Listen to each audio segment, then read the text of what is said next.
부천서북교회 화요기도에 함께 하시는 모든 성도님들 환영합니다. 찬미가 308장 마음속에 근심 있는 사람 함께 찬양하겠습니다.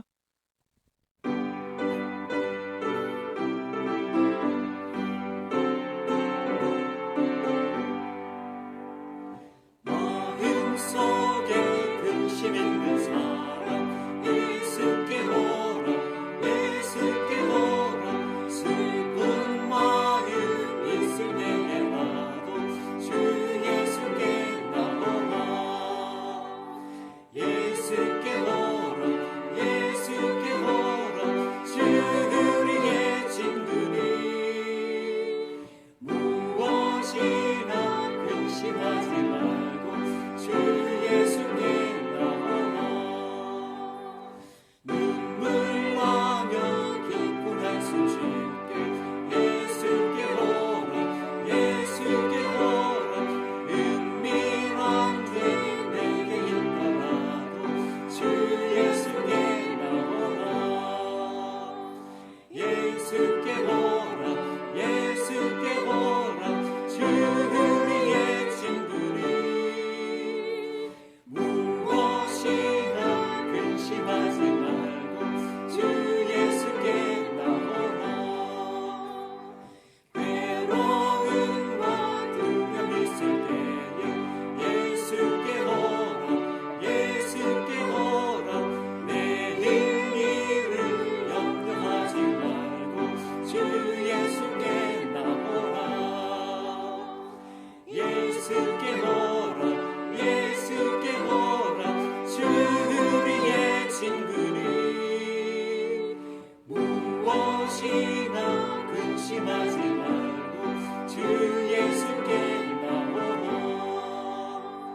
죽는 것을 겁내는 자들아 예수께 오라 예수께 오라 하늘나라 사모하는 자여 주 예수께 나오라 예수께 오라 예수께 오라 주 우리의 친구니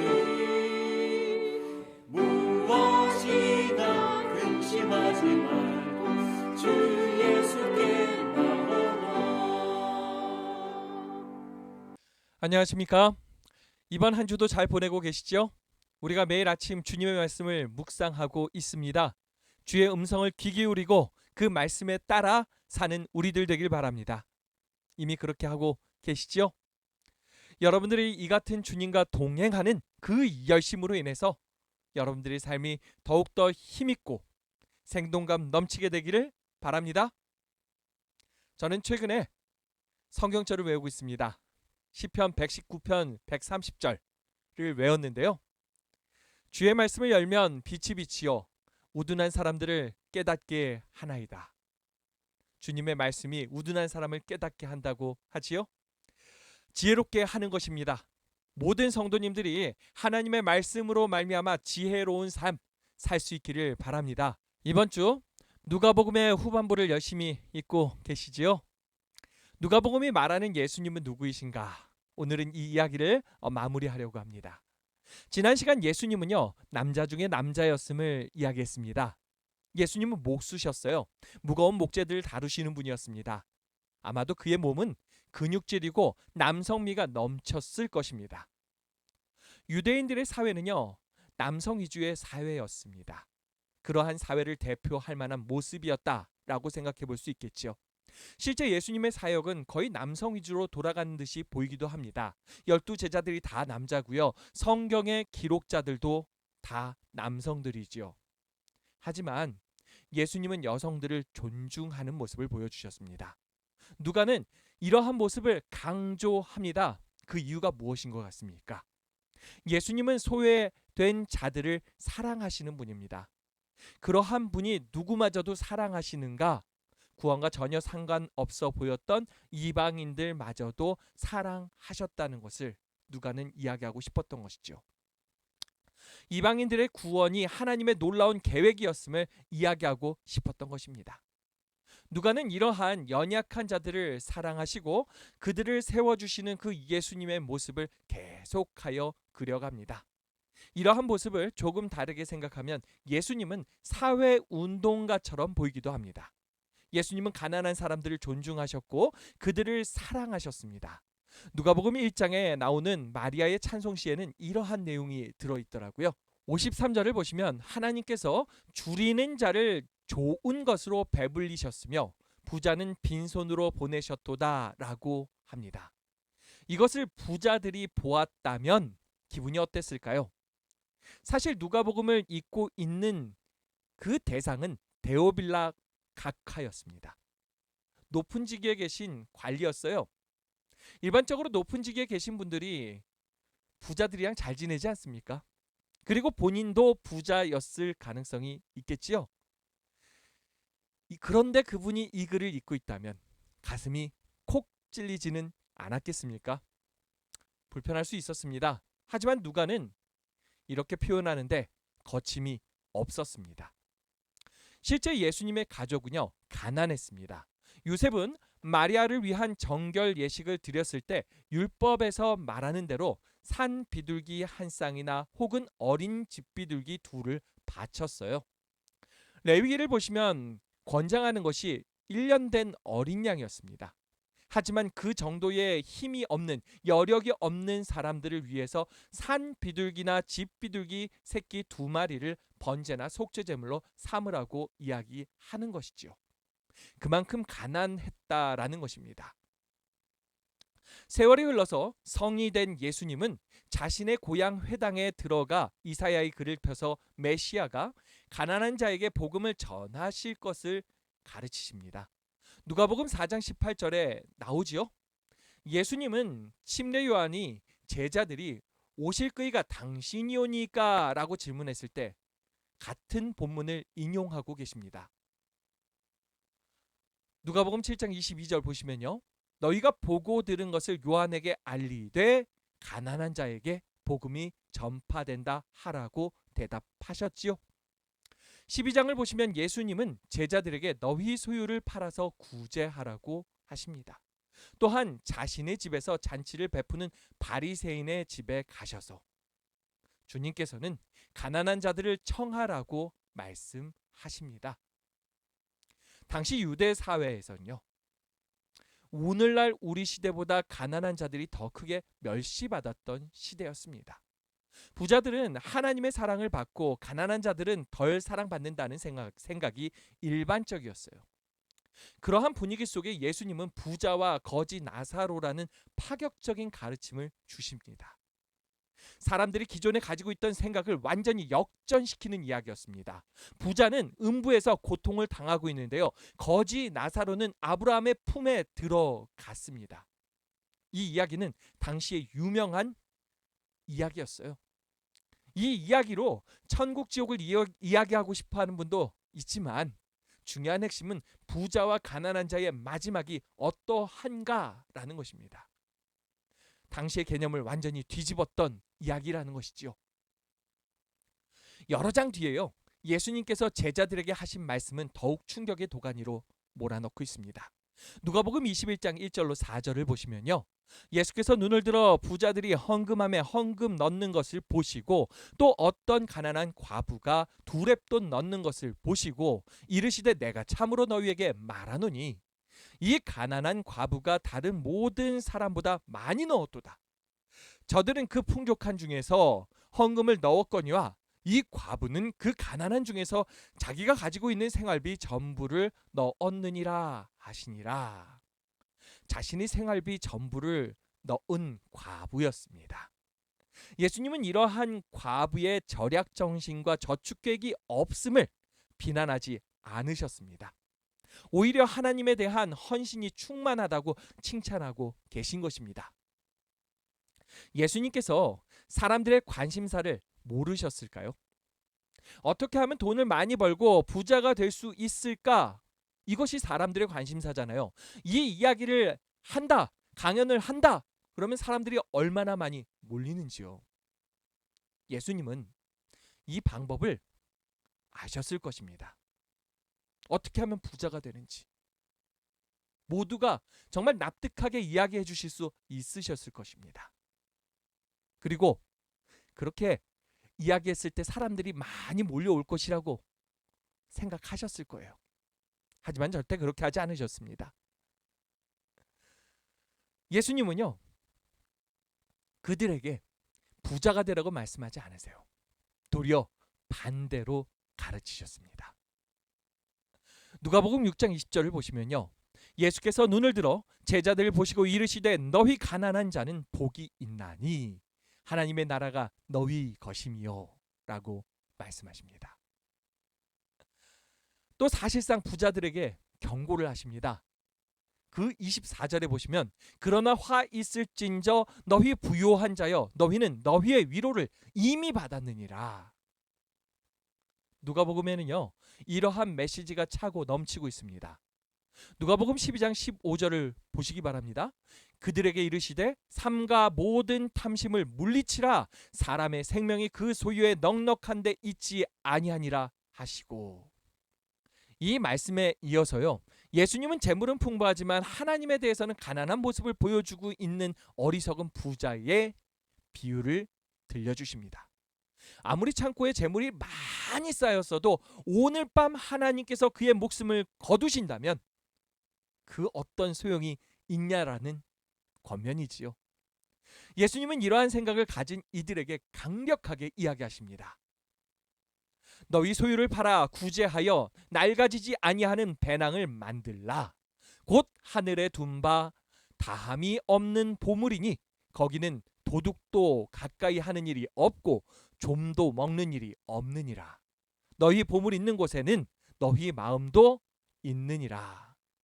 또 16장을 보시면 집 파인이 두 주인을 섬길 수 없나니 혹 이를 미워하고 저를 사랑하거나 혹 이를 중히 여기고 저를 경히 여길 것임이니라. 너희는 하나님과 재물을 겸하여 섬길 수 없느니라. 이것은 경고입니다. 당시 종교 지도자였던 사람들, 그들은 종교적 체면도 챙기고 싶었고요, 동시에 세속적 재물도 갖고 싶어 했습니다. 그러면서 권력도 갖고 싶어 했지요. 그 바리새인들 돈 좋아했습니다. 종교 지도자가 돈을 좋아하다 보니까 어떤 모습이 되겠습니까? 참 이상한 모습이 되지 않았을까요? 예수께서 이르시되 너희는 사람 앞에서 스스로 옳다 하는 자들이나 너희 마음을 하나님께서 아시나니 사람 중에 높임을 받는 그것이 하나님 앞에 미움을 받는 것이니라. 아주 뼈를 때리지 않습니까? 어떻게 반박을 하고 싶어도 반박조차도 못하게 만들어버렸습니다. 그들은 꼼짝도 못하고 자신들의 실체를 다 드러낼 수밖에 없었어요. 이러니 바리새인들과 종교 지도자들이 예수님을 미워했고 예수님을 죽이고 싶어 했던 것이지요. 아마도 부에 대한 가장 충격적인 이야기는 부자 간원이 이야기가 아닐까 생각이 되는데요. 이 부자 간원이 청년이었죠. 예수님을 찾아와서 영생을 얻기 위해서 무엇을 해야 할지를 묻습니다. 예수님은 간음하지 말라, 살인하지 말라, 도적질하지 말라, 거짓증언을 하지 말라, 내 부모를 공경하라는 기본적인 계명을 이야기해 주시면서 하나님을 믿으라고 말씀해 주십니다. 이에 이 청년 부자 간원은 이것은 내가 어렸을 때부터 다 지켜왔다고 대답을 합니다. 그때 예수님은요, 그의 마음을 다 아셨습니다. 그리고 이렇게 말씀해 주시지요. 22절입니다. 예수께서 이 말을 들으시고 이르시되 내게 아직도 한 가지 부족한 것이 있으니 내게 있는 것을 다 팔아 가난한 자들에게 나눠 주라. 그리하면 하늘에서 내게 보화가 있으리라. 그리고 와서 나를 따르라 하시니. 부자 간원이 어떻게 하였습니까? 그는 큰 근심을 했습니다. 너무 부자였거든요. 그리고 그 결국은 떠나버리고 말았습니다. 이 대화의 마지막에 예수님은 이렇게 말씀하시지요. 예수께서 그를 보시고 이르시되 재물이 있는 자는 하나님의 나라에 들어가기가 얼마나 어려운지 낙타가 바늘귀로 들어가는 것이 부자가 하나님 나라에 들어가는 것보다 쉬우니라 하시니라. 이 말씀을 들은 제자들은요, 충격에 빠졌습니다. 당시 그들의 개념은 가장 저 하늘에 가까운 이들이 부자라고 생각했어요. 부가 하나님의 축복이라고 생각했던 것입니다. 실제 하나님의 축복 맞습니다. 단지 하나님이 원하시는 것은 이 부자들이 자신이 받은 축복으로 연약한 자들을 사랑으로 돌보기를 원하셨다는 것이지요. 그런데 그들이 그렇게 하지 않았습니다. 당시 충격을 받았던 제자들의 말을 한번 들어보시기 바랍니다. 26절, 듣는 자들이 이르되 그런즉 누가 구원을 얻을 수 있나이까? 누가 구원을 얻을 수 있나이까? 그들이 부자였기 때문에 고민했던 것이 아니에요. 그들은 가난했습니다. 하지만 그들이 지금껏 가지고 있었던 이 세계관, 그것들이 하나씩 깨지기 시작하니까 너무 혼란스러워 했던 것이지요. 제자들이 이 어려운 질문을요, 예수님은 얼마 지나지 않아서 답을 주십니다. 다음 장에, 이 19장에 또 다른 부자가 나오거든요. 부자였음에도 사람들의 경멸의 대상이었던 한 인물입니다. 바로 세리장 삭개오였습니다. 이 삭개오가 자신의 모든 것을 포기하고 예수님을 선택하지요. 제자들은 이 모습을 보았습니다. 그들이 얼마나 놀랐을까요? 상상이 가십니까? 자, 여기서 오해는 없기를 바랍니다. 예수님께서 사회운동가였다고 생각하니까 또 사회주의자처럼 부의 재분배를 주장하시는 것은 아닌가라는 생각이 들 수도 있는데요. 예수님이 원하는 세상은 그들의 주장과는 전혀 다른 세상입니다. 예수님은 이 세상이 하나님의 사랑으로 은혜가 넘치는 곳이 되기를 바라셨습니다. 부자와 가난한 자를 허락하셨어요. 그래서 부자는요, 하나님의 받은 축복에 감사하면서 가난한 자, 연약하는 자들을 돌봐주는 것입니다. 그래서 부자나 가난한 자가 함께 하나님의 은혜 안에서 연합하여 하나님께 영광을 돌리는 그런 아름다운 세상을 만들고 싶으셨던 것입니다. 기독교의 영향을 많이 받은 서양에서는요, 아주 멋진 말이 만들어졌습니다. 노블리스 오블리제. 가진 자는 그 가진 지위만큼, 그 가진 것만큼 도덕적 책임을 져야 한다. 그럼에도 불구하고 귀족들이나 그 가진 사람들이 책임을 다하지 못해서 그 봉건주의 사회가 참 백성들이 고통을 많이 받는 그러한 사회였지요.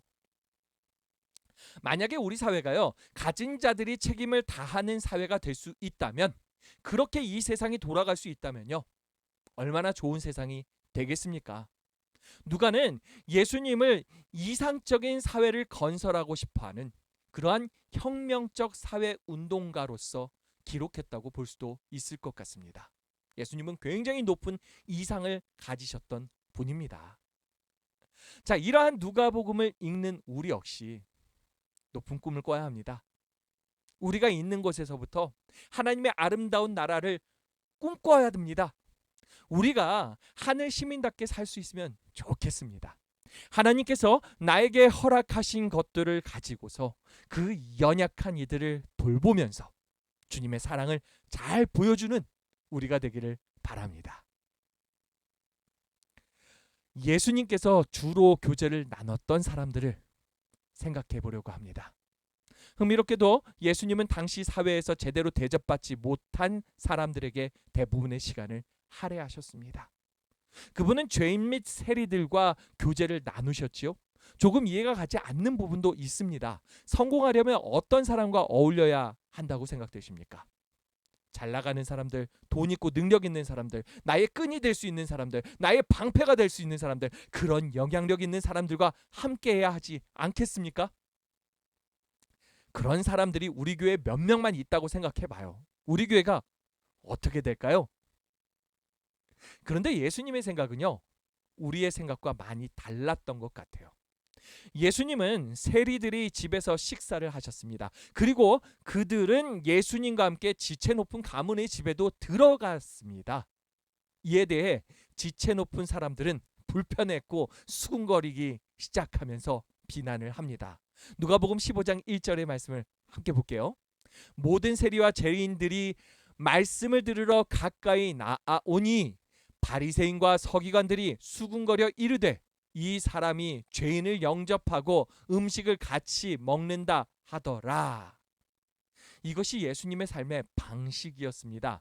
예수님은 세리장 삭개오도 그렇고 여러 병자들, 연약한 사람들, 그러한 버림받은 사람들과 교제를 나누셨습니다. 언제부터요? 놀랍게도 태어나신 지 얼마 안 된 때부터 그러셨더라고요. 예수님을 맞이했던 사람들이 누구였습니까? 바로 목자들이었죠. 고대 세계에서 이 목자들은 미덥지 못하고 잘 속이며 심지어는 도둑질까지 하는 철새 노동자 취급을 받던 사람들입니다. 그러한 사람들이 예수님을 환영한 첫 번째 자리를 차지했다라는 것은 정말 놀라운 사건 아니겠습니까? 19세기 설교의 대가였던 찰스 스펄전 목사님은 이렇게 설교를 했습니다. 여러분은 예수님을 환영했던 사람들과 동일한 부류의 사람들입니다. 그들은 참으로 무익한 사람들이었습니다. 그들은 필요로 가득 찬 사람들로서 예수님의 호의를 받을 만한 아무 자격이 없는 사람들이었습니다. 여러분도 그들과 똑같지 않습니까? 여러분도 아주 특별한 죄인이 아닙니까? 저는 예수님이 받아주신 여러분과 같은 다른 특별한 죄인을 볼 수 없었다고 확신합니다. 더 이상 상세하게 말하지 않겠습니다. 다만 저는 여러분에게 감히 이렇게 묻겠습니다. 당신은 강도입니까? 죽어가는 강도가 그리스도 안에서 충분하고 자유로운 구원을 보고 기뻐했습니다. 여러분은 행실이 부정했습니까? 다윗은 가늠한 자였으나 용서받았습니다. 예수님은 가늠한 여자를 용서하셨고 그 일로 그 여자는 예수님을 크게 사랑했습니다. 신뢰가 없고 불결하고 부정한 자들이 예수님이 찾아 구원하려는 부류의 사람들입니다. 예수님 당시의 사람들이나 19세기의 사람들이나 예수님이 만나고자 하는 사람들은 바뀌지 않았습니다. 오늘 우리 역시 마찬가지가 아닌가 생각합니다. 예수님은 연약하고 버림받은 자들의 친구가 되어주시고 구원이 되어주시지요. 예수님은 무너진 우리의 삶을 변화시켜 주시기를 원하십니다. 예수님은 우리의 잘남이나 명성이 아닌 우리의 변화 위에 하나님의 나라를 세우시기를 원하십니다. 우리가 그러한 예수님의 위로를 얻고 구원을 얻고 더 예수님을 닮은 그리스도인으로서 설 수 있기를 바랍니다. 여전한 그 연약함 가운데서도 더 약한 자들을 사랑하고 그들을 위로할 수 있기를 바라며 그들에게 주님의 놀라운 사랑과 구원을 보여줄 수 있기를 바랍니다. 이렇게 하나님의 나라를 확장시켜가는 우리가 되기를 바랍니다. 하나님의 나라 하면 저는 이 장면을 그냥 지나칠 수가 없을 것 같습니다. 누가복음 19장 속에 나오는 또 예수님의 이 예루살렘 입성의 장면. 예수님께서 이 예루살렘에 나귀를 타고 입성하시는데요. 정말 많은 사람들이 나와서 기뻐하며 하나님을 찬양합니다. 그들이 옷을 벗어 예수님이 그 가시는 앞길에 펼치지요. 마치 왕의 행차 같았습니다. 이 모습은 정말 그 사회운동이 벌어지는 듯한 그런 모습이 아니었을까라는 생각을 하거든요. 바리새인들과 종교 지도자들이 그 모습을 보면서 겁이 많이 났을 것입니다. 이 사회가 완전히 뒤집혀지는 것은 아니냐. 그 자리에 있었던 또 여러 사람들이 예수님이 왕이 되셔서 그렇게 하시지 않을까라는 기대를 하지 않았을까라는 생각도 하게 됩니다. 하지만 예수님이 원하시는 것은 이스라엘의 그 현실의 체제를 뒤집어 엎는 것이 아니었어요. 예수님이 세우시고자 하는 나라는요, 영적인 것이었습니다. 영적 이스라엘이라고 하잖아요. 한 성도 한 성도가 하늘의 시민권을 가졌고 그가 선 곳이 하나님의 나라이지요. 이 성도가 누구를 닮은 거예요? 예수님을 닮아서 그 예수님을 닮은 그 이가 다른 사람들에게 사랑을 나누고 그들을 감화시키고 감동시켜서 그들 역시 예수님을 알게 하고 예수님의 사람으로 서게 만들어주는 것이죠. 그렇게 하나님의 나라가 확장되는 것이지요.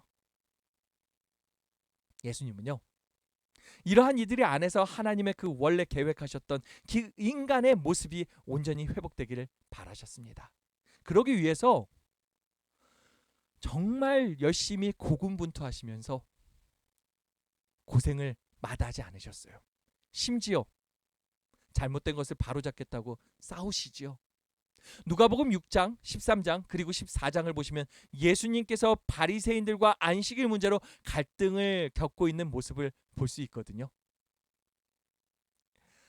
종교 지도자들이었던 이 바리새인들이 안식일에 대해서 잘못 알고 있는 것입니다. 그렇다 보니까 그들의 이야기를 듣고 영향력을 받는 이스라엘 사람들 역시 잘못 오해하고 있는 거죠. 이러한 오해들로 인해서 이스라엘이 이스라엘다운 모습으로 서지 못하고 역할을 제대로 하지 못하게 된 것이었습니다. 제가 이 부분은 자세히 다루진 않겠지만 주님은 이러한 모든 것을 바로 잡아주시고 그들을 온전히 세우시기를 원하셨던 것입니다. 그리고 이렇게 만들어 놓은 그 종교 지도자들, 그 바리새인들, 그들에게 심판의 메시지까지도 강력하게 주십니다. 누가복음 12장 47절을 보시면요, 주인의 뜻을 알고도 준비하지 아니하고 그 뜻대로 행하지 아니한 종은 많이 맞을 것이다 라고 이야기를 해요. 알지 못하고 맞을 일을 행한 종은 적게 맞으리라. 무릇 많이 받은 자에게는 많이 요구하고 많이 맡은 자에게는 많이 달라 할 것이다. 많이 맡은 자, 그 종교 지도자들, 이 속의 의미를 알았다면 얼마나 놀랐을까요? 그들이 결국 그것을 알아듣는 순간이 오더라고요. 20장을 보니까 포도원 주인의 아들을 죽인 그 흉악한 농부들에 대한 가혹한 심판의 비유가 나와요. 이러한 비유를 들으면서 바리사인과 그 서기관들이 알아차립니다. 이것이 우리 이야기구나 하면서요. 20장 19절을 보실래요? 서기관들과 대제사장들이 예수의 이 비유는 자기들을 가리켜 말씀하신 줄 알고 즉시 잡고자 하되 백성을 두려워하더라. 그들이 알았습니다. 그래서 결국 예수님을 잡아다가 십자가에 매달아 버린 것입니다. 예수님은요, 그가 이 세상을 바꾸려고 하면 이런 일이 벌어질 것이라는 걸 알았어요? 분명히 알았습니다. 그럼에도 불구하고 예수님은 연약한 자들, 잃어버린 자들, 그들과 함께 해 주셨던 것입니다. 여러분들, 이 누가복음은요, 모든 이야기가 맞물려 가지고 딱 한 지점을 향해서 갑니다. 바로 예루살렘이에요. 그곳에서 예수님은 십자가에 달려 죽으시지요. 그곳에서요, 예수님께서는 여자나 어린아이처럼 모욕을 당하셨습니다. 예수님은 거지보다 더 가난하게 되셨습니다. 또한 예수님은요, 배반자로서 멸시를 받으셨습니다. 또한 사마리아인이나 실패한 제자들처럼 버림을 받으셨어요. 그 모든 치욕과 저주를 당하시기 위해 이 땅에 오셨던 것입니다. 그리고 십자가를 기꺼이 지셨던 것입니다. 여러분들, 이러한 예수님의 참 사랑이 놀랍지 않습니까? 예수님은 오직 우리를 위해서 이 모든 일들을 하신 것이죠. 그러한 의미에서 예수님은요, 진정한 사회운동가, 혁명가라고도 볼 수 있다라고 생각합니다. 주님께서는 이 일을 이루시기 위해 기꺼이 낮아지셨고 또 낮아지셨고 우리와 같이 되어주셨지요. 우리가 그러한 예수님을 볼 수 있기를 바랍니다. 또한 자기 자신을 위해서가 아니라 우리를 위해서 십자가에서 그 모든 일을 당해 주셨던 그 주님을 기억하시길 바랍니다. 이 모든 일을 통해서 주님이 원하시는 것은 우리가 온전한 하나님이 원하시는 사람, 예수님을 닮은 그 성품을 가진 사람, 그러한 사람으로 우리를 세워주시기 위함이었습니다. 자, 우리가 누가복음의 말씀을 보면서 이러한 부분들을 더욱더 주목하면서 볼 수 있기를 바랍니다. 말씀을 마치겠습니다. 이제 함께 기도하는 시간을 갖겠습니다. 앞에 있는 기도 제목으로 함께 기도하도록 하겠습니다.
함께 기도하겠습니다. 사랑의 아버지 하나님, 하나님께서 늘 우리와 함께 하시고 인도하심을 감사드립니다. 우리로 하여금 더 말씀을 깊이 묵상할 수 있게 도와주시고 그 말씀 따라 살 수 있게 도와주시옵소서. 오늘 누가복음의 말씀 속에서 가난한 자들과 함께 하신 사회사업가, 사회운동가 같은 그러한 예수님을 보았습니다. 우리를 위해서 정말 모든 것을 하셨던 그 주님을 기억하게 하여 주시고 그 주님의 사랑에 감격하여 우리가 더 멋진 그리스도인의 인생을 살 수 있게 도와주시옵소서. 주님께서 늘 힘과 용기 주시고 능력 주실 것을 믿고 감사드리며 남은 한 주 속에서도 더 그리스도인답게 살 수 있기를 간절히 소망하며 사랑의 예수님 이름으로 기도합니다. 아멘. 예배가 마쳤습니다. 우리 성도님 여러분들, 남은 한 주간도 힘내시고요. 우리가 마치 징검다리를 걷는 것 같아요. 옆에 그림에 있죠? 예수님께서 우리 손 잡고 걸어주십니다. 더욱더 힘내십시오. 파이팅! 편안한 밤 되십시오.